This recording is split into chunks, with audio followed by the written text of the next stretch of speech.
Mas nós vamos falar hoje, o tema que nós propomos é o Espiritismo em nossas vidas. Né? O que é isso? Né? Vocês podem estar se perguntando, afinal de contas, qual é a interferência que ele pode ter. Mas vamos ver aqui com vocês o que trouxe vocês aqui. Se alguém quiser, pode falar, fique à vontade. Assim.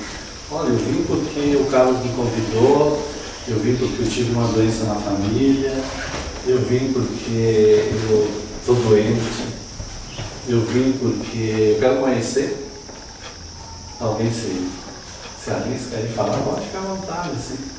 Eu já digo, eu fui pela dor mesmo. Ele me mandou para o Espiritismo, foi uma médica. Eu tinha uma filha de 1 ano, e ela estava sempre doente, com problemas respiratórios e tal, e não tinha mais nem antibiótico que resolvesse. E aí a médica me disse assim, eu não sei mais o que fazer. Eu disse, aí, o que eu faço então, né? E daí eu estava começando o Espiritismo, daí ela me disse assim, daí eu disse assim, será que a solução é para o Espiritismo? Eu falei, sabe, vai, tenta, né?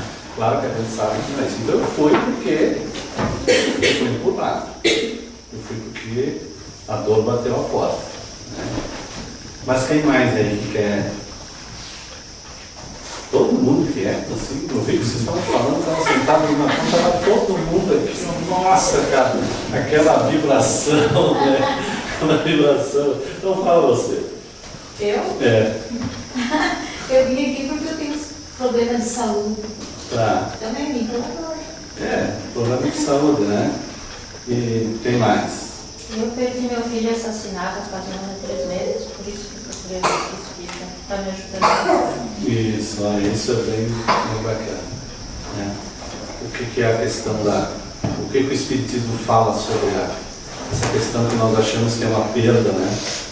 E que isso é bem interessante. Talvez o Espiritismo é uma das poucas doutrinas que explica essas situações. Não sei se já ouvi outras palestras, mas tem muitos livros que falam disso, inclusive do Chico Xavier, né? E eles voltaram, né? Que conta as histórias daqueles que partiram, mas que se comunicavam. Aquele filme, já viram o filme As Mães do Chico? Esse filme bom. Tem mais aí que a questão da separação, da doença. Eu também, porque eu perdi pessoas da família e eu estou muito ligada a elas, então eu preciso entender. Eu começar a entender. Alguém veio aqui porque disse assim, não, eu quero conhecer o Espiritismo. Eu vim porque eu queria conhecer e estudar. Isso, para conhecer. entender. Muito bem. Tem mais aí. Também para conhecer o Espiritismo, né? Tu também conhecer o Espiritismo. Essa é uma outra característica já que começa a se observar. Eu estou há 20 e poucos anos estudando, tentando estudar o Espiritismo, e agora que se começa muitas pessoas, pela vontade própria, querer conhecer o Espiritismo sem nós virmos por outro motivo, né? O motivo da doença, da dor, da separação, do relacionamento, do casamento, né? Toda essa questão que nos envolve. Mas então o tema que nós vamos ter que falar, para falar o que é a nossa vida em relação ao Espiritismo, nós temos que falar sobre o Espiritismo. Né? Porque o que é o Espiritismo, afinal? O Espiritismo é uma doutrina codificada há pouco tempo, né? Há 160 anos. Nós tivemos conhecimento do Espiritismo há 160 anos. O que é 160 anos? Não é nada, né? Que por sinal ontem, na Câmara dos Deputados, foi assinado, não sei se é decreto, instituindo o dia 18 de abril como o Dia do Espiritismo, porque o Livro dos Espíritos foi editado por Kardec, né? A codificação no dia 18 de abril de 1857. Então, se instituíram, né? Então agora nós fazemos parte, porque o Estado está considerando, e se está considerando isso, nós também somos considerados uma religião, porque muitas vezes a gente não é considerado. Então, o que é o Espiritismo? É um conjunto de princípios. É um conjunto de princípios revelados pelos espíritos superiores. O que é esse conjunto de princípios? ele vem nos trazer N situações, N colocações, que não foi Kardec que escreveu, não é a autoria dele, foram trazidos pelos espíritos superiores. Quem estudou já vai estudar isso lá no início das apostilas, né?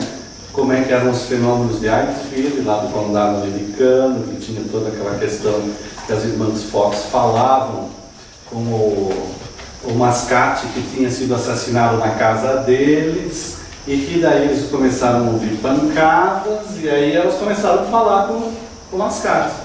Assim que foi os primeiros primórdios. Depois na França começa então as chamadas mesas girantes. E Kardec, pela curiosidade dele, que ele era um pedagogo e formado em Yverton, na Suíça, pela pedagogia de Pestalozzi, né, que Pestalozzi já naquele tempo falava muito que para educar é necessário amor.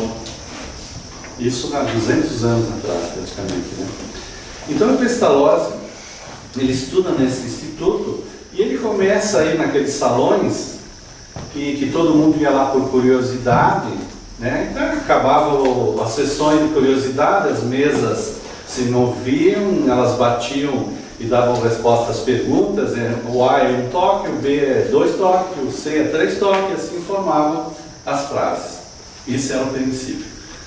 Muitos saíam de lá por curiosidade.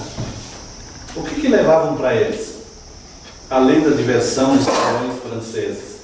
Nada. Porque continuavam as suas vidas como se nada tivesse acontecido. É mais ou menos como se nós fôssemos para um jogo de futebol, acabou o jogo, vamos para casa. Tá bom, daqui uns dias tem outro jogo. Né?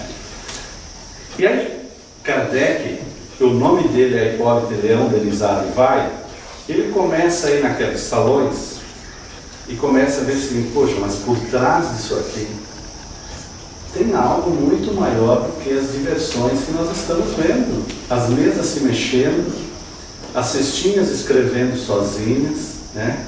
Fazendo todos aqueles fenômenos físicos, e ele começa a dizer assim, poxa, mas isso não é normal. E aí ele começa a investigar, né, na casa do Sr. Baldini, depois com outros médicos, e ele começa a ver que tinha um sentido maior por trás de tudo isso. E daí os espíritos começam a dizer para o Kardec, você tem uma missão. E mesmo assim, outros diziam, a missão que você tem é codificar a doutrina espírita. E mesmo Kardec ficou em dúvida. Tanto é que mais adiante ele vai indagar para o Espírito da Verdade, o Espírito da Verdade, perguntando o seguinte, é realmente verdadeiro que os outros espíritos que se comunicam dizendo que eu tenho uma missão para realizar, codificar o Espiritismo? E eles dizem sim. E te cuida, viu? Porque tu tanto pode ter sucesso como tu pode falir. Porque tu tem uma missão muito árdua pela frente. E ele se dedica a isso. E ele traz para nós, e nós vamos ver no primeiro livro, o Livro dos Espíritos. O primeiro livro que foi editado em 1857. Esse livro está todos os conceitos do Espiritismo. Tudo que nós queremos saber no macro sobre o Espiritismo está nesse livro, em 1019 perguntas. O segundo livro que ele edita é o livro dos médiuns, que ele vai falar sobre a comunicação entre as almas, entre os espíritos. Por que será que ele revelou esse livro? Já é uma coisa nova, não é verdade? Porque até então, no geral, no mundo ocidental, se era cristão católico, nós acreditávamos que os espíritos existissem ou continuassem a existir. Não é verdade? Tanto é que se nós fôssemos bonzinhos, nós íamos para o céu, e se nós fôssemos malzinhos, nós íamos para o inferno. Coitado de nós ficar sofrendo pela eternidade. E aí ele vem com um conceito novo. Primeira coisa, isso começa a mexer com a gente. Ele diz o seguinte no livro dos médiuns: nós conseguimos nos comunicar. Aquilo que nós pensávamos que os espíritos fossem para um local e para outro, nós conseguimos nos comunicar. eles também podem interferir na nossa vida. Como também, pelo nosso pensamento, nós podemos interferir neles que já partiram, que já foram, que estão sem o corpo físico. Isso já é um conceito novo, revolucionário. E o que tem a ver com isso? Um grande ensinamento novo, não é verdade? Poxa, até então nós não acreditávamos nisso. Então aí fica o consolo, por exemplo, a primeira questão, o consolo. Poxa, então o meu filho, o meu marido, o meu tal, ele não morreu. Né? Que coisa consoladora isso também, né? Porque imagina quando alguém dissesse para alguém, olha, o Carlos partiu, nunca mais vamos nos ver. É dolorido, né? É dolorido, não é dolorido? Agora se a gente vê e diz assim, olha, o Carlos, que é meu familiar, ele hoje partiu, mas através de uma outra revelação que nós vamos ver da doutrina espírita, ele vai reencarnar, vai voltar de novo para cá. E nós podemos novamente conviver. Ou nós podemos novamente estarmos na mesma família, na mesma sociedade, porque os laços também não se destroem. Não é consolador isso? Isso não mexe com a gente?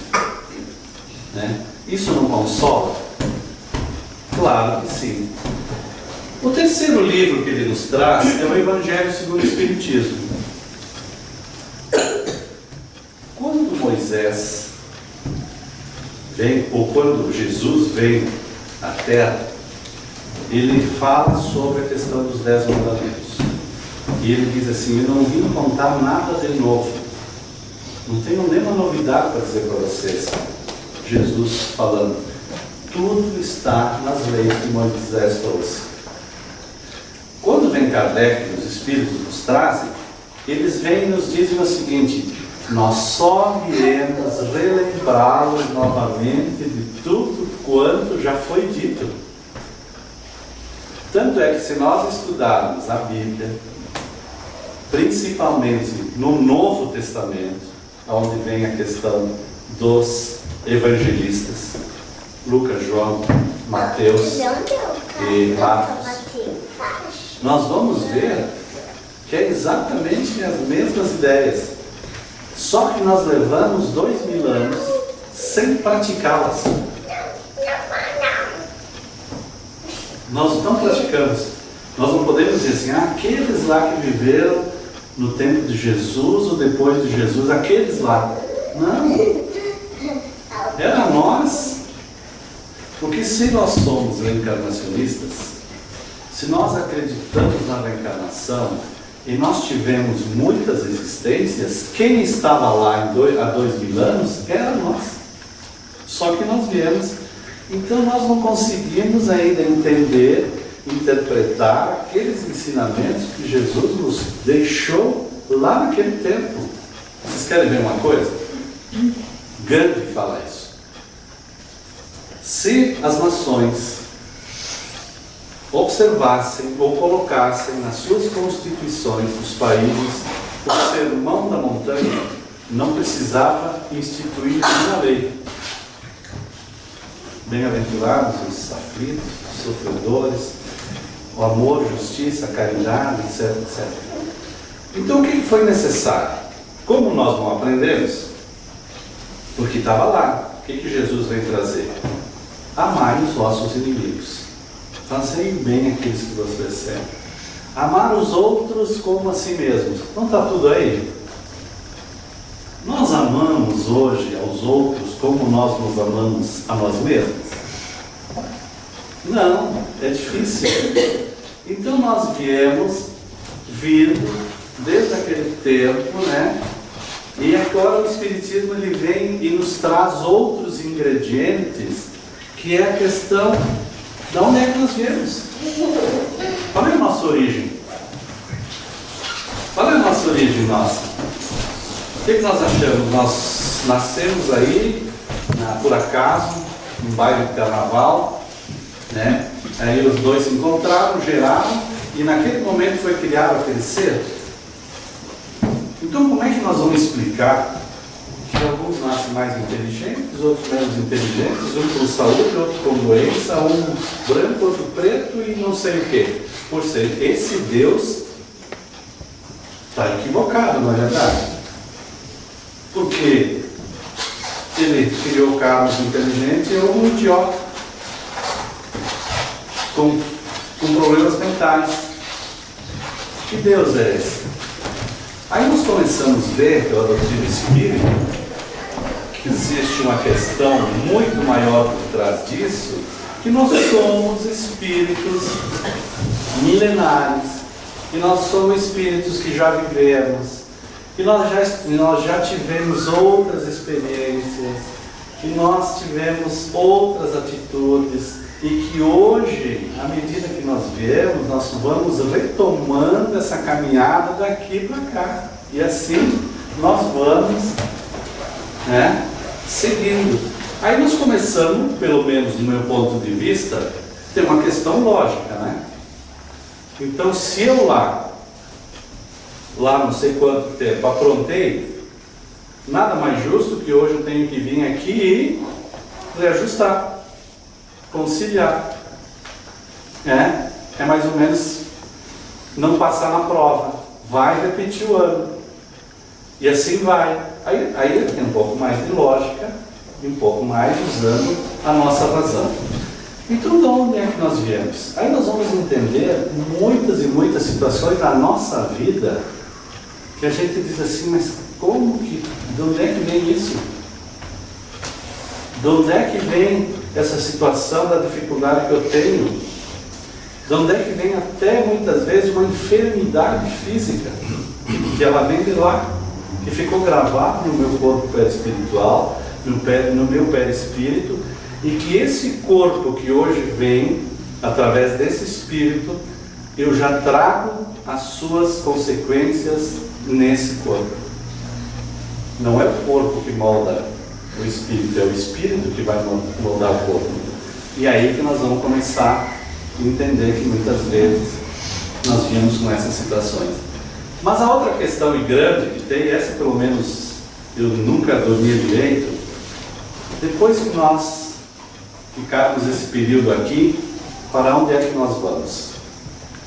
Já pensaram nisso? Ou já pensamos nisso? Onde é que nós vamos quando nós desencarnarmos? Quando nós deixarmos esse nosso corpo físico?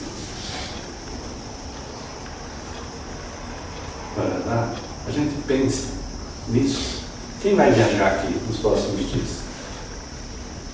Uma viagem curta, uma viagem longa. Você vai levar uma mala junto, né? Vai levar umas roupas, vai se preparar, vai saber que naquele dia X vai, só que nós não sabemos qual é o dia que nós vamos viajar. Então nós deveríamos estar preparados sempre. Ah, mas eu sou muito novo ainda para me preparar. Não se sabe, não tem idade. Então nós vamos ver que isso também faz parte da nossa trajetória que nós estamos aqui na Terra. E nós deveríamos estar preparados. E o Espiritismo, ele veio matar a morte. Por quê? Porque hoje nós somos um espírito, uma alma num corpo. E não um corpo que possui uma alma. É muito diferente isso. Por que isso? Porque nós, imaginemos que hoje, eu sou Hermes, eu vou viver 80. Eu acredito que eu vou chegar, porque eu tenho 60, acho que mais 20 eu vou dar um jeito, não sei. Quanto tempo eu fiquei no mundo espiritual, nas colônias, ou onde for, antes de eu vir para cá? Provavelmente, em muitos casos, séculos. Então, eu sou um espírito num corpo, e não que é um corpo que tem o espírito, que vai gerar. Por que essa lógica? Essa oportunidade que o Espiritismo também nos traz. Por quê? Nós hoje somos, ou habitamos, por uma estimativa que nos traz André Luiz, que faz bastante tempo, que na época a Terra tinha mais ou menos 5 bilhões, 4 bilhões de habitantes, hoje nós já somos 7, se não me engano, alguma coisa assim. E naquele período ele dizia que nós éramos 6 vezes mais, existiam ao redor da Terra 6 vezes mais espíritos do que aqueles que aqui habitavam. Portanto, digamos que na época nós éramos 5 bilhões, nós seríamos 24 bilhões de seres, de espíritos que aqui circundam. Então digamos que hoje tem no mínimo 3, 4 por 1, esperando pegar o ônibus para vir para cá. Então nós somos privilegiados de estar aqui. Por que nós somos privilegiados de estar aqui? Porque a fila para vir é muito grande. E principalmente agora que está se fechando, né? Não tem mais 10, 11, 8, 7, 1, 2, né? 3. Tem mais cachorro que gente, vocês já sabiam? O Brasil já está próximo de ser 1 por 1. Né? Nada contra, é bom cuidar dos bichinhos, né? Mas nós já somos os mesmos habitantes, aí, filhos. Então, como é importante essa possibilidade que nós temos de estar aqui hoje? Está ruim, mas está bom, né? Está ruim, mas está bom, pelas nossas dificuldades todas, porque nós temos que entender essa questão. Porque nós estamos também inseridos numa questão que é bem primordial, assim, o que eu estou fazendo aqui? Porque nós somos uns espíritos que fomos criados simples e ignorantes, né? Se fosse uma criancinha que não tem nada para desenvolver, que na realidade ela já tem, porque ela traz com ela aquilo que ela já foi, e que nós temos a possibilidade de ir nós desenvolvendo, nós nos aprimorando, melhorando a cada dia, a cada nova existência. E a nossa fatalidade que existe é nós um dia sermos espíritos perfeitos. Não é uma maravilha isso? O que vocês acham? Não é bom? Imagina que hoje estou sofrendo, tenho isso, tenho aquilo, torço para o time tal que não ganha nunca, né? Mas aquela história, tem uma doença, tem uma dificuldade, tem aquilo, mas a gente tem essa esperança, puxa, não, mas tudo isso eu estou fazendo para melhorar. Né? Isso que nos impede. E essa chamada lei de progresso, isso é uma lei natural. Tudo progride. Até as questões dos mundos físicos, eles vão evoluindo. Então nós temos essa grande possibilidade. Então o que nós estamos fazendo aqui nesse momento? Qual é a nossa missão? Qual é o nosso objetivo como espíritos encarnados aqui na Terra nesse momento? Nos melhorarmos. Nós sermos melhores a cada dia do que nós somos hoje, amanhã. Nós temos um grande fator que é muito importante, que é chamado tempo. E o Chico Xavier, ele fala sobre o tempo dizendo o seguinte, que o que mais aflige o espírito depois que era parte dessa existência é a consciência do tempo perdido que teve aqui na Terra. É chegar lá e dizer, nossa, quanta coisa que eu podia ter feito e eu não fiz. Isso, como ele nos diz, nos aflige. Então é muito importante essa questão. Então nós somos realmente, e a doutrina espírita nos traz esse consolo para nós, de todo, digamos, essas relações que nós temos, de todas essas situações que nós possuímos. Os relacionamentos são difíceis? Não são difíceis? Muito difícil, não é verdade? Por que os relacionamentos são difíceis? Dá para falar um tema que eu falei ontem. Não foi fácil esse tema que eu falei ontem lá na casa. Casamento feliz. Eu fico lindo porque todo mundo acha que não tem casamento feliz, mas tem, né? Então eu tratei esse tema, casamento feliz. E por que nós temos muitas vezes dificuldades? Com um amigo, com um vizinho, com a esposa, com filho e tudo. Por um princípio muito elementar, básico. Que a gente não se dá conta. Nós vivemos no mundo perfeito, de seres angelicais, que andam com as asinhas, tudo, né? Tudo perfeito. Quem nós somos? Quem nós somos? Nós somos os ângelos? Não, não é verdade? Todos nós somos, hein? São exceções raríssimas que estão aqui. Se nós temos nossos problemas, como é que nós vamos ter as relações perfeitas? Não é uma lógica? Né? Então é isso que acontece. Claro que aí tem os exageros, né? Que é outra coisa. E nesse tema até eu anotei algumas questões que, para os relacionamentos, principalmente esse, tem 3 pontos que o Richard Simonetti do Valbrune traz, que é bem interessante. Que o primeiro deles é a gentileza. Isso serve para todos nós, né? Os nossos relações. O que ele diz? Que nós devemos tratar os familiares como nós tratamos as visitas. Na verdade, quando a visita chega, a gente faz de tudo, né? Até lavar a casa. Tem esse dia, estava dizendo, eu fui lá lavar a casa de uma senhora, um amigo meu, que estava desempregado, fui lá lavar a casa de uma senhora, pai, por que lavar a casa da senhora? Não, ela vai receber visita, então. Vai receber visita. Então ele diz que nós deveríamos tratar os familiares como nós tratamos as visitas. Como é que nós tratamos? Aí chega, faz um chazinho, faz isso, quer agradar. Olha, se brincar, a gente até serve a cama, né? Para eles dormirem, se não tiver, né? Não é verdade? E a gente faz isso com os nossos familiares, muitas vezes. É difícil, né? Aí o segundo ponto que ele fala, além da gentileza, é o elogio. Como é que nós elogiamos hoje? Nós geralmente olhamos o quê? Né? Nós olhamos as coisas imperfeitas, né? Os defeitos. Então, geralmente nós olhamos os defeitos. E é no geral. Mas se nós olhássemos as virtudes, não é que nós todos não temos uma virtude? Quer ver uma coisa? Um dia, o Isaías Clavo, lá em Cambará do Sul, em Cambará, ele começou a fazer esse tema e disse assim, todo mundo sabe os defeitos que a gente tem, né? E aí ele disse assim, agora vocês falem as virtudes.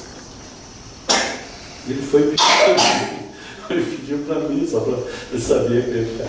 E a gente tem dificuldade de dizer as virtudes que a gente tem. E nós não temos virtudes? Claro que nós temos, né? Como o senhor disse, a gente olha o aspecto negativo, né? Mas tem dificuldade de elogiar os pontos positivos, né? Então, tem até aqui uma brincadeira de um homem machista. Ele chegou com um amigo dele em uma conversa, que fica mais tranquilo para ler. Que um homem machista do tipo tirano doméstico, cujo casamento, deixa eu ver onde é que está aqui, estava em crise pelo seu comportamento, ouviu o seguinte conselho de um amigo: observe os aspectos positivos da sua esposa ou do seu esposo e procure ressaltá-los. Incapaz ele de ver no próprio umbigo, além do próprio umbigo, comentou: infelizmente eu não posso colocar esse conselho em prática, eu não vejo nada digno de destaque na minha mulher. Aí o amigo aproveitou a deixa e disse assim: ó amigo, eu conhecia e era muito franco, pois eu acho que ela tem uma grande virtude. Qual é? Que te aguenta. Não é verdade? É uma grande virtude dele. Então, era a virtude dela aguentar o tirano doméstico, né? Essa é a grande virtude. Então nós temos dificuldade muitas vezes nessas situações. E um outro ponto que é primordial é a questão do diálogo, né? E o diálogo ele é mais, o di já vem da palavra dois, né?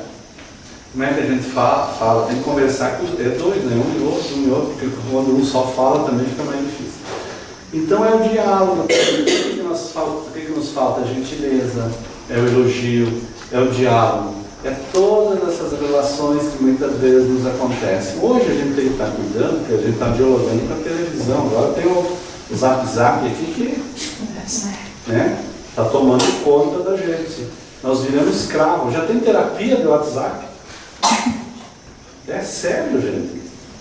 Tem terapia que vai um psicólogo para tratar.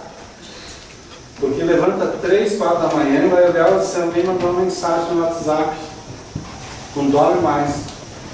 Terapia para as questões dos jogos eletrônicos. Então, o que nos traz essa questão? O que tem a ver o Espiritismo com a gente? O Espiritismo tem exatamente com a gente uma questão que qualquer doutrina, qualquer ensinamento, qualquer coisa que nós buscarmos, se nós não tentarmos praticá-la, como nos disse, fica uma letra morta. Nós temos que ser espírita dentro da casa espírita? Seria ideal, né? Mas será que nós não temos que ser? Não vamos colocar espírita porque nós somos minoria ainda. Como é que nós deveríamos ser cristãos? Dentro da igreja? Né? Porque as igrejas são tudo vazias, nem mais para missas católicas. Nós temos que ser cristãos no nosso dia a dia.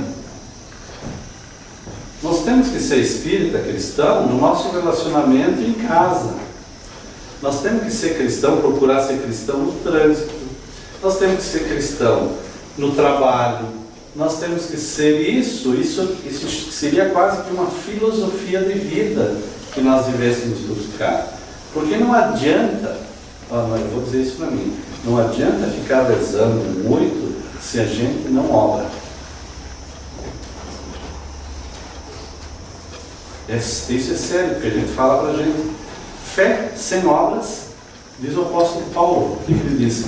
Fé sem as obras, ela é inoperante. Eu acredito, eu sei, eu tenho conhecimento, eu entendo tudo, espiritismo, decoro as fórmulas, pergunta 919 do Livro dos Espíritos, já vou te dizer o que é. Aí eu tenho aqui a fórmula da felicidade também que ele diz. Tudo isso, se eu não praticar, vira aquela história dos túmulos bonitos por fora, mas por dentro escondem os detritos. Essa é a verdadeira fé, ou verdadeira religião. E a doutrina espírita, ela vem a nos trazer exatamente alguns pontos para a gente estar refletindo, né? Porque muitas vezes nós achamos que nós não conseguimos ser felizes, né? Porque eu tenho uma dificuldade, porque eu tenho uma questão que me aflige, porque eu tenho um marido difícil, a esposa difícil, o filho não sei o que, não sei o que. Exatamente. E é esse mundo que nós vivemos, porque nós somos, como diz o nosso amigo, temos muitos defeitos. Nós somos ainda imperfeitos. Mas nós podemos fazer um esforço para que a gente tenha uma felicidade relativa, não é verdade? Qual é que é essa felicidade relativa? Está nesse livro, pouco lido pelos espíritas, pouquíssimo lido pelos espíritas, O Céu e o Inferno. Ele vai contar como é que nós ficamos depois que nós vamos para lá, ou que nós vamos para o mundo espiritual, que nós vamos habitar as colônias, dependendo do nosso estado evolutivo, conforme a nossa consciência, etc, etc.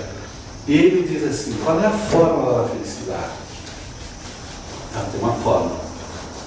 Primeira coisa, nós temos que ter fé no futuro. O que é ter fé no futuro?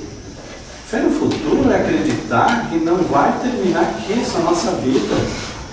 Que esses meus 60, 70, 100 anos, não é só isso, tem muito mais pela frente para nós. E o que é importante então para nós sabermos disso? Porque tudo que eu fizer, tudo que eu conseguir, tudo que eu melhorar, quando eu reencarnar novamente, aquilo eu não preciso mais passar. Não é verdade? Porque nós temos uma questão muito material do momento. Nós vivemos, somos espíritos, aliás, somos seres espirituais, agindo e pensando como seres materiais. Que nós pensamos, nos dedicamos à matéria. Né? Tanto é que nós temos muita dificuldade ainda de aceitar a questão da questão extrafísica, que a própria ciência já vem dizendo, né? A teoria da relatividade, do Einstein, tudo já vem junto isso. Então nós temos dificuldade, então ter fé no futuro. Porque se não tivesse isso, por que eu vou melhorar? Para que eu estou vindo aqui para Garibaldi tentar fazer uma palestra? Né? Para que o Carlos tem que estar trabalhando no centro espírita? Para que tem pessoa que com 80 anos continua lendo? Continua estudando? Porque tem um sentido que algo tem para além. A fé no futuro. E a outra questão também, além da fé no futuro, sim, mais duas, que é posse do necessário. Aquilo que nós falamos, o material pode muitas vezes nos atrapalhar. Os bens materiais são ruins? Jesus condenou os bens materiais? Não. Quando o jovem rico, eu vi que tem uma palestra aqui que vai ser sobre o jovem rico, vou deixar o pessoal falar. Quando Jesus convida o jovem rico, ele diz assim: vá, vende tudo que tu tens e segue-me. Essa é a palavra do jovem rico. Aí o que o jovem rico pensou? Não, tem outra coisa, tem que primeiro cuidar das coisas materiais, depois eu vou seguir. Não é seguir Jesus caminhando na estrada, pegando as malas, o cajado dele, é seguir os ensinamentos de Jesus, aquilo que nós falávamos, da sua doutrina, das suas questões que ele veio nos ensinar. E ele não disse para ele assim: deixa lá tudo. Não. Que desprende desses bens materiais e segue-me, tem que ter as duas coisas. Né?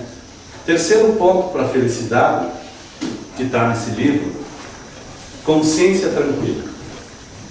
Essa é nós agirmos com aquela máxima, fazer aos outros aquilo que nós gostaríamos que o outro fizesse para nós. De poder chegar em casa e deitar e dormir. É, digamos assim, a consciência tranquila.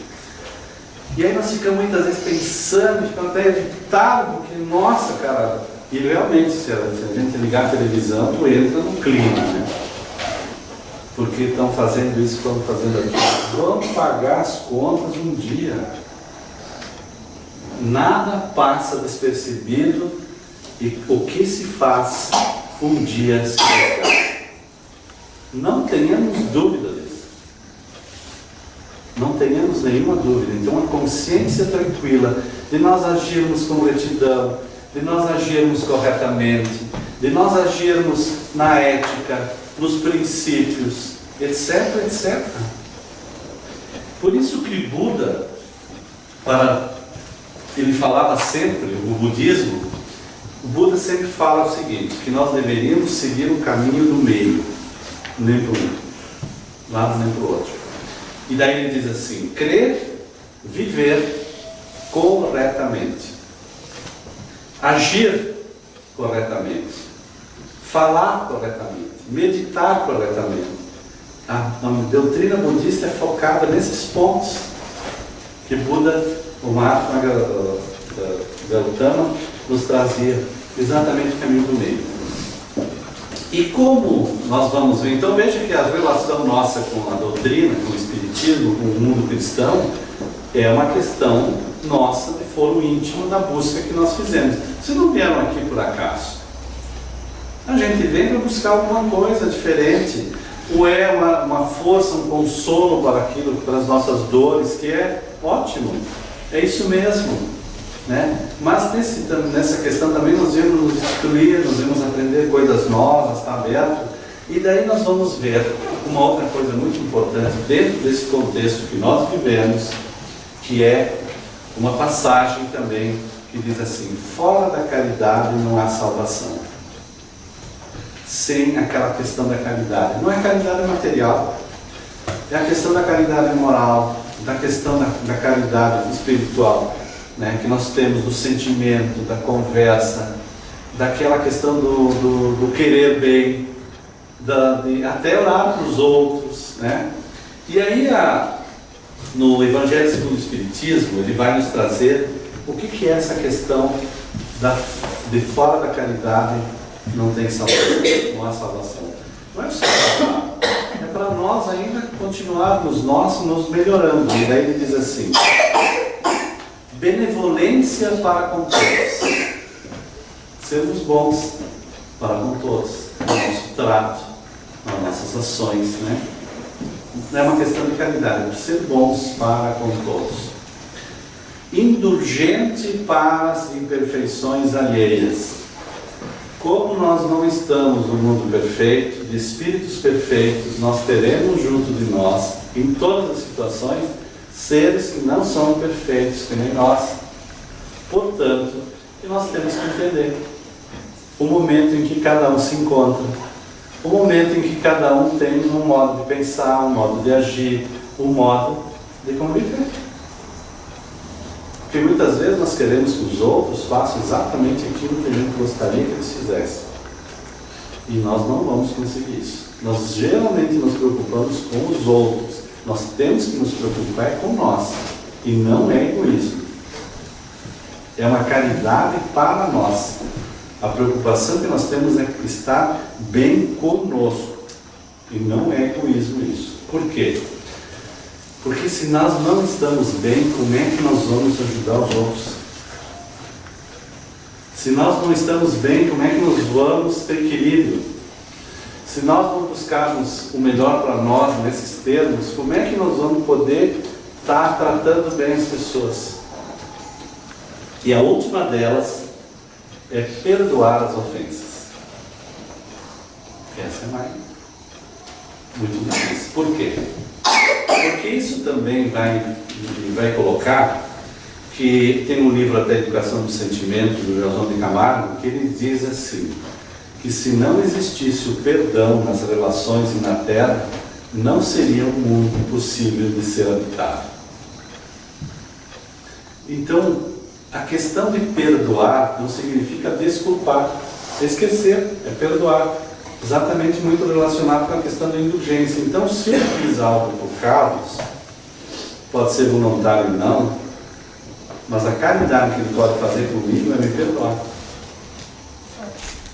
É esquecer. Isso não quer dizer ser capacho do outro. É muito diferente. Né?